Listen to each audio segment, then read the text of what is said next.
Jungle. Audio Jungle.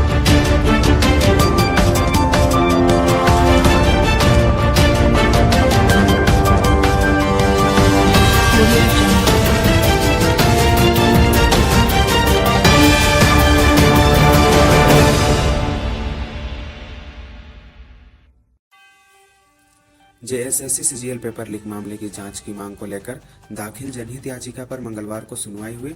यह सुनवाई Jharkhand high court के चीफ जस्टिस तरलोक सिंह चौहान और जस्टिस राजेश शंकर की खंडपीठ में हुई। सुनवाई के दौरान सरकार की ओर से अब तक की जांच रिपोर्ट सीलबंद लिफाफे में कोर्ट में प्रस्तुत की गई है। इस दौरान परीक्षा में शामिल कुछ अभ्यर्थियों की ओर से सुप्रीम कोर्ट के वरीय अधिवक्ता गोपाल शंकर नारायणन और अमृतांश वत्स ने पक्ष रखा।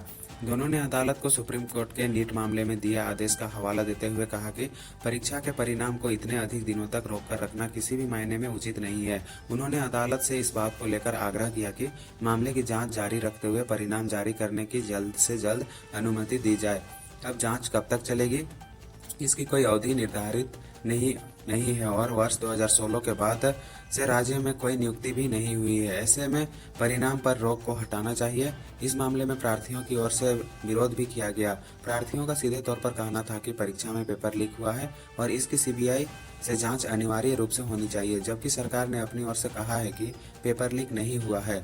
महाधिवक्ता का कहना है कि इस मामले में एसआईटी अपना काम कर रही है। प्रार्थियों की ओर से जो तस्वीर पेश की जा रही है वह परीक्षा के बाद का है। ऐसे में महाधिवक्ता का यही कहना है कि जांच की स्क्रूटनी करने के लिए 3 अधिकारियों की एक एसआईटी का गठन हुआ है। दरअसल पहले अभ्यर्थियों पर ही आरोप लगाया जा रहा था कि डिजिटल सबूतों के साथ छेड़छाड़ की गई है। गौरतलब है कि 22 सितंबर 2024 को जेएसएससी सीजीएल की परीक्षा हुई थी, जिसमें गड़बड़ी के आरोप भी लगे थे। पिछले दिनों पेपर लीक का आरोप लगा रहे अभ्यर्थियों द्वारा सीआईडी को सौंपे गए डिजिटल सबूतों की फॉरेंसिक रिपोर्ट भी सामने आई है, जिसमें यह खुलासा हुआ है कि किसी भी प्रकार की छेड़छाड़ नहीं की गई है। इस रिपोर्ट के आधार पर अब अभ्यर्थियों द्वारा सीबीआई जांच की मांग तेज हो गई है।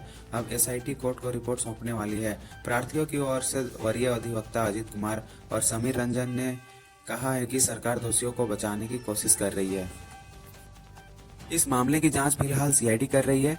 इसके अलावा सार्वजनिक नोटिस के बाद भी कई अभ्यर्थियों ने अपने तरफ से पेपर लीक होने का बयान दिया है और पिछली सुनवाई के दौरान सरकार ने यह बताया था कि जेएसएससी सीजीएल परीक्षा मामले की जांच सीआईडी अपने स्तर पर कर रही है।